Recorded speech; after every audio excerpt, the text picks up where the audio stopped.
ஜன்னல் வழி நாள்தோறும் மின்னல் ஒன்று கை காட்டும். அம்மம்மா என்னைத்தான் ஆசைகளில் நீராட்டும். எனக்கும் உனக்கும் இருக்கும் நெருக்கம்,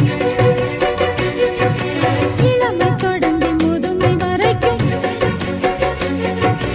இரவும் பகலும் உறவை வளர்க்கும், இடையில் இருக்கும் தடையை தகர்க்கும்.